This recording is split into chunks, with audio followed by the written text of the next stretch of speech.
As soon as when you are hearing about death, కనుక మరణము గురించినటువంటి వార్త మీరు వినిన వెంటనే you won't scared. మీరు భయపడరు. You won't scared. మీరు భయపడరు. There was a man of God came and preached in our church.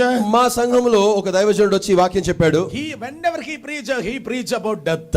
ఆయన వచ్చి ఎప్పుడు వాక్యం చెప్పినా మరణం గురించే వాక్యం చెప్తా ఉంటాడు. He used to call him a death specialist. ఆయనను మరణము స్పెషలిస్ట్ అని పిలిచేవాళ్ళం మేము. Yes, he told me.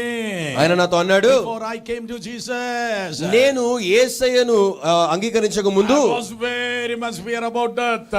చావు మరణం అంటే నాకు ఎంతగానో భయం ఉండేది. The man of God said, అయితే దైవజనుడు అన్నాడు, when I think about that, నేను దాని గురించి ఆలోచించినప్పుడు, when I think about all these things, వీటన్నిటి గురించి నేను ఆలోచించినప్పుడు, oh, there's a chill is coming from the feet, there is a vibration is coming from head. నా ఒళ్ళులో ఒక గుగ్గురు పుడుస్తుంది, చాలా భయం అయిపోతా ఉంటది. Oh, there is a chill, there is a coldness is coming from my feet. చల్లదనం ఒక రకమైన ఒక విధమైనటువంటి భయం నాలో కలుగుతా ఉంటది. Oh, a fear is coming on me. నా మీదకి ఒక భయం వస్తది. So always I fear about death.